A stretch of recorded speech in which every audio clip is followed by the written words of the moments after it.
It's Wendy Hernandez with Command the Courtroom, and in today's video I want to talk with you a little bit about how what you don't know in your family law case can really hurt you. And to drive my point home, I want to share with you an example from my own life where I made a mistake because I didn't make it my business to learn the rules, and I ended up having to hire a lawyer myself.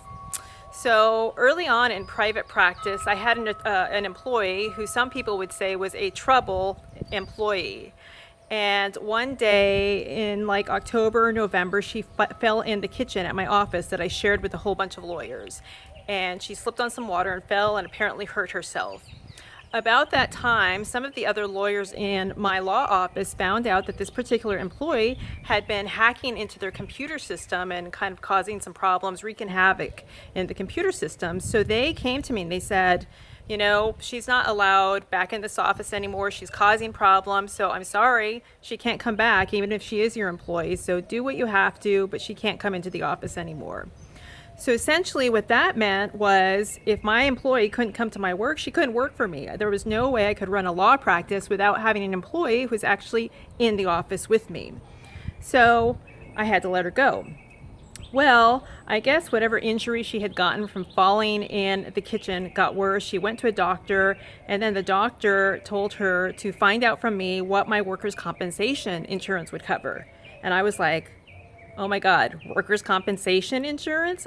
I didn't know that I was supposed to have workers' compensation insurance. It never occurred to me because I just didn't know. I went to law school. I didn't go to school to run a business. So what ended up happening is she hired an attorney, and the attorney got in touch with me, and it was a very stressful time in my life. And there was a lot of letters going back and forth between my attorney and her attorney, and every month when I'd get that lawyer's bill, I'd get a lump in my throat. My stomach would feel upset because I knew it was going to be a big bill. So I understand, those of you who have attorneys, what it feels like to get that lawyer's bill every month.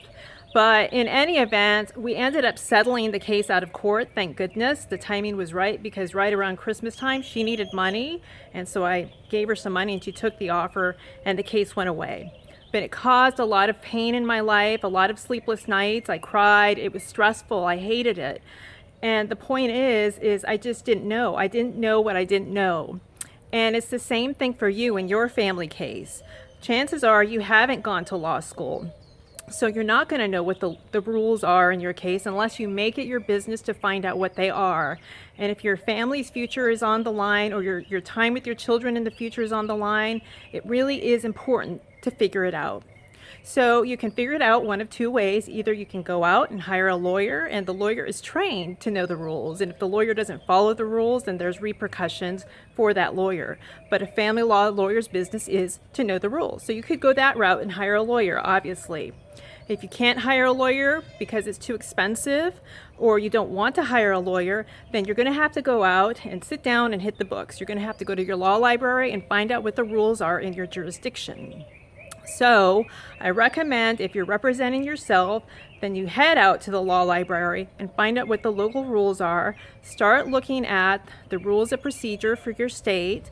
Find out if there's a way that you can understand what the judge expects in your case, but make it your business to know the rules. In my case, it wasn't a decision or it wasn't a situation that might affect me for the rest of my life. I guess it could have if she had really hurt herself. But in your situation, if you don't know the rules, it really could affect your relationship with your children in the next several years, and therefore for the rest of your life and their lives. It could affect the amount of a settlement you get in a divorce case for the rest of your life. Make it your business to please know the rules, and don't let what you don't know get in the way of getting what's fair or what's in the best interest of your children. So head over to Command the Courtroom if you want to learn more about the rules that apply across the states. At Command the Courtroom, download our free checklist if you have a child custody case. Remember to check out my channel on YouTube and subscribe to it if you like these videos. Give us a thumbs up or a thumbs down. Leave me a comment. If you have a question that you want me to answer on one of my weekly videos, leave it for me in the comment section, either on the Facebook page or in the YouTube channel. If I answer the question, I'll give you a shout out. But in the meantime, keep on trucking in your case. Remember, I'm here to help you command the courtroom. Go to commandthecourtroom.com and sign up for the free gift that I have for you there, and I'll see you next week.